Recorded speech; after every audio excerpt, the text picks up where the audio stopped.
श्रोता प्रेमियों, मैं राम सागर शास्त्री आप लोगों के समक्ष रखने जा रहा हूँ होली का त्यौहार।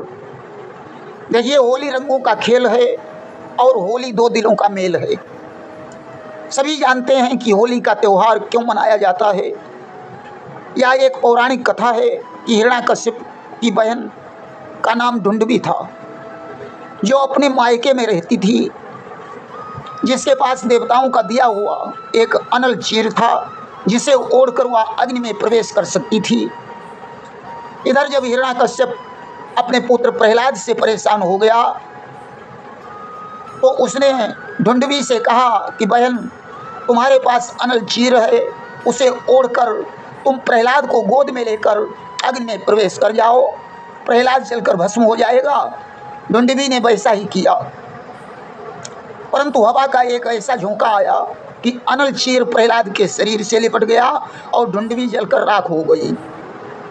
अब तो जितने राक्षस थे वे क्रोध के मारे कीचड़ की वर्षा करने लगे और देवता प्रसन्न होकर रंग बरसाने लगे। वह फागुन शुक्ल पक्ष की पूर्णिमा थी, जिस दिन ढुंढवी जली थी। उसी दिन से यह त्यौहार होली के रूप में मनाया जाने लगा। इस दिन लोग रंग खेलते हैं, एक दूसरे को हृदय से लगाते हैं। सज्जन व्यक्ति तो रंगों से होली खेलते हैं, परंतु दुष्ट लोग कीचड़ से होली खेलते हैं। होली के दिन एक गीत आता है कि होली के दिन दिल खिल जाते हैं, रंगों में रंग मिल जाते हैं। कहा जाता है कि राम और कृष्ण ने भी इस त्यौहार को मनाया है कि होली खेलत रघुबीरा अवध में, होली खेलत रघुबीरा, होली खेलत रघुबीरा अवध में, होली खेलत रघुबीरा। राम के हाथ कनक पिचकारी, लक्ष्मण हाथ अबीरा। राम के हाथ कनक पिचकारी, लक्ष्मण हाथ अबीरा। होली खेलत रघुबीरा अवध में, होली खेलत रघुबीरा। देखिए, रंगों का हमारे जीवन में बहुत बड़ा महत्व है। सभी रंगों में कोई न कोई गुण पाया जाता है। हरा रंग हमारी समृद्धि का प्रतीक है, लाल रंग राजत्व का प्रतीक है, शौर्य का प्रतीक है, श्वेत रंग शांति का प्रतीक है, पीला रंग साधुता का प्रतीक है, नीला रंग हमारी उन्नति का प्रतीक है। देखिए, सभी रंग अलग अलग ही अच्छे लगते हैं। जब ये एक में मिल जाते हैं तो भयंकर काला रंग बन जाता है कि सब रंग अलग शोभा देते, मन को प्रसन्न कर देते हैं, पर उन्हें एक में डालो तो वह रूप भयंकर लेते हैं। होली के दिन सभी रंग एक में मिल जाते हैं, जिससे लोग पहचान में नहीं आते हैं कि ये रामलाल जा रहे हैं या श्यामलाल। होली प्रेम और सौहार्द का त्यौहार है। होली के दिन लोग अपनी वैमनस्यता को भूलकर दुश्मन को भी गले लगा लेते हैं। देखिए, संसार में कोई किसी का शत्रु नहीं है। अगर जीव को इस बात का ज्ञान हो जाए कि मैं कौन हूँ, तो सारे रगड़े झगड़े ही समाप्त हो जाएं। गोस्वामी तुलसीदास जी ने इस शरीर को अधम बताया है कि क्षितिजल पावक गगन समीरा, पंचरचित यह अधम शरीरा। पृथ्वी जल अग्नि आकाश और वायु, इन 5 तत्वों से इस शरीर की रचना हुई है। अब पाप कौन कर रहा है? शरीर। दंड कौन भोगेगा? शरीर। जो शरीर को चला रहा है वह कौन है? आत्मा। उसे कोई नहीं पहचान रहा। वह कभी पाप नहीं करता, उसे न कोई मार सकता है न वो मरता है। मरता कौन है? शरीर। रामू श्यामू इस शरीर का ही नाम है, आत्मा का नाम नहीं है। चोरी करता है तो शरीर करता है। इंद्रियां विषय का पान करती हैं और इसीलिए मनुष्य अधर्म करता है। मन भी एक इंद्रिय का नाम है, जिसका प्रतिरोध करना या जिसे रोकना बड़ा कठिन है। जब तक मनुष्य को अभिमान रहेगा तब तक वह सही रास्ते पर चल ही नहीं सकता। कि 5 तत्व 10 इंद्रियां हैं सर्वत्र समान, देह सदा अज्ञान है, देही को है ज्ञान। तुम कहते हो मैं हूँ, सच तो यह है कि यह बात सिर्फ आत्मा जानती है कि तुम कौन हो। कि अंश मिला जब प्रकृति से तब कहलाया जीव, ज्ञान हुआ तो हो गया वह ही करुणा शिव। जीव ईश्वर का ही अंश है। अगर उसे ज्ञान हो जाए कि अहम ब्रह्मास्मि, मैं ही ब्रह्म हूँ, तो जीव और परमात्मा में कोई भेद नहीं रहेगा। जब तक जीव अपने को शरीर मानेगा तब तक उसे सच्चा ज्ञान होने की वजह से, तब तक उसे सच्चा ज्ञान न होने की वजह से काम क्रोध लोभ मोह ईर्ष्या से बचना कठिन है। कि ईर्ष्या कंचन कामिनी, मान और अधिकार, नर का करते हैं पतन, यही 5 विकार। ईर्ष्या, धन, स्त्री, मान और अधिकार ही मनुष्य को पतन की ओर ले जाते हैं। संतोषशील, मर्यादा और नैतिकता तथा संयम से जीव की उन्नति होती है। कि संतोषशील मर्याद सहित नैतिक बल नित्य बढ़ाओगे, संयम पर सदा अटल रहकर ऊंचे ही उठते जाओगे। अब प्रश्न आता है कि होली के दिन क्या शत्रु से गले मिलना चाहिए? देखिए, शास्त्र कहता है कि शरण में आए हुए को कभी ठुकराना नहीं चाहिए। अगर शत्रु भी शरण में आए तो उसे गले लगाना चाहिए, परंतु जिस शत्रु ने आपके साथ छल किया है, कपट किया है, धोखा दिया है, उसको आपको अपमानित किया है, आपकी इज्जत से खिलवाड़ किया है, ऐसे शत्रु से कभी नहीं मिलना चाहिए। महाभारत में कहा गया है कि अधिकार खोकर बैठ रहना ये महा अपकर्म है, न्यायार्थ अपने बंधु को भी दंड देना धर्म है। अगर तुम्हारा पुत्र तुम्हारे दोस्त की चोरी करे तो धर्म ये कहता है कि ऐसे पुत्र को घर से निकाल देना चाहिए तथा चुराई हुई वस्तु वापस कर देनी चाहिए। जो ऐसा नहीं करता है वह साक्षात अधर्मी है। ऐसे व्यक्ति से मेल नहीं करना चाहिए। कि रही मनु ओछे नरनते तजऊ बैर यरु प्रीति, काटे चाटे स्वान के दुहू भांति विपरीत। ओछे व्यक्ति यानी कपटी और छली व्यक्ति से बैर और प्रीति नहीं करनी चाहिए। कुत्ता काटे या चाटे दोनों प्रकार से ठीक नहीं है। रंग रंग के शत्रु हैं, रंग रंग के मित्र, रंग रंग के फूल हैं, रंग रंग के चित्र। अनेकों रंग के मित्र और अनेकों रंग के शत्रु हैं। पृथ्वी पर अनेकों रंग के फूल तथा अनेकों रंग के चित्र पाए जाते हैं। ये दुनिया रंग बिरंगी है, इसका रंग बदलता रहता है।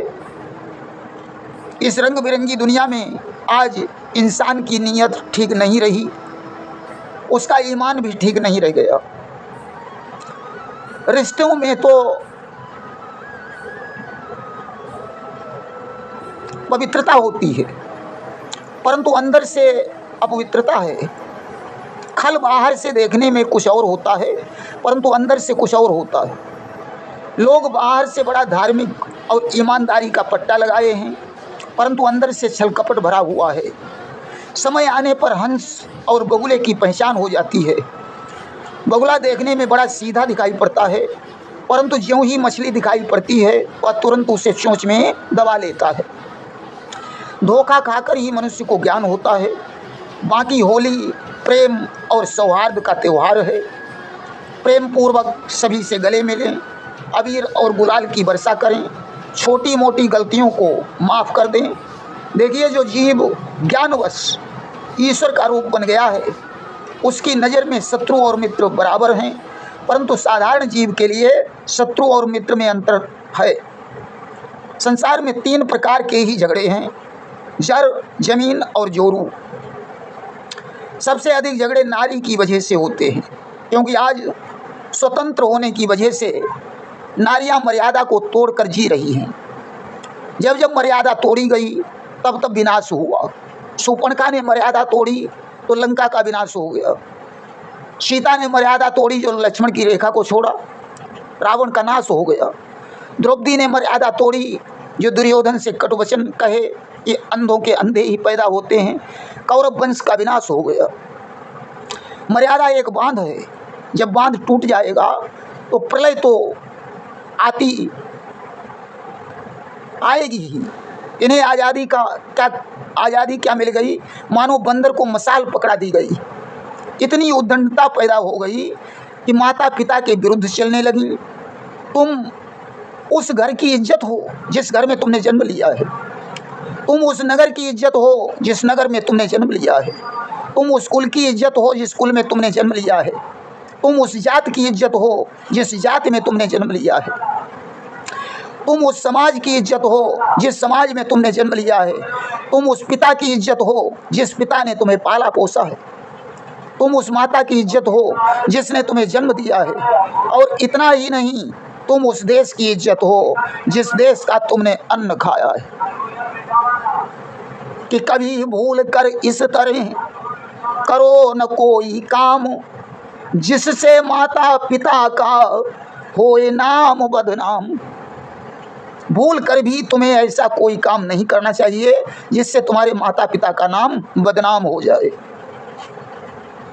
कि बदनामी की राह पे चलकर कभी स्वर्ग मत पाना, इस कलंक के टीके से तो अच्छा है मर जाना। इस कलंक के टीके से तो अच्छा है मर जाना। बदनाम होकर अगर स्वर्ग भी प्राप्त हो तो भी बेकार है, बदनामी से तो मर जाना ही अच्छा है। कि शर्मो हया बेच दी जिसने नहीं चरित्र संभाला, अपनी जिद में पड़कर जिसने मनमाना कर डाला। हया शर्म को छोड़कर जिसने अपने चरित्र को नष्ट कर दिया, अपनी हट में पड़कर जिसने मनमाना किया हो, और कौन करेगा उसकी पूजा, उसे मान नहीं पाना। इस कलंक के टीके से तो अच्छा है मर जाना। ऐसा करने से कौन उस नारी की पूजा करेगा, और बदनाम होकर जीने से तो मर जाना ही अच्छा है। कभी सोने के हिरण को देखकर मोहित मत होना, क्योंकि संसार में कभी सोने का हिरण नहीं होता। पहले एक माता जब अपनी बेटी को विदा करती थी तो आशीर्वाद देकर उससे यही कहती थी कि जा बेटी ससुराल को मेरा आशीर्वाद, लाज न जाए दूध की इतना रखियो याद। हे बेटी, ससुराल में जाकर कोई ऐसा काम नहीं करना जिससे माता का दूध लज्जित हो जाए। आज पता नहीं तुम्हें क्या हो गया कि तुम सारी मर्यादाओं को लांघती चली जा रही हो।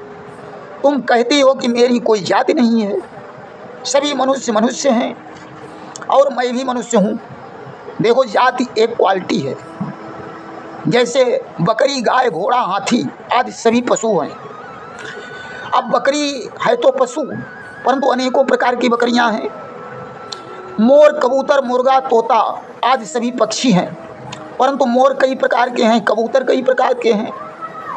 अगर हम घोड़े, गधे और खच्चर को देखें तो तीनों एक रूप के हैं, परंतु तीनों में बहुत बड़ा अंतर है। सुअर भी एक पशु है, परंतु विष्ठा खाने की वजह से उसे घृणित माना जाता है।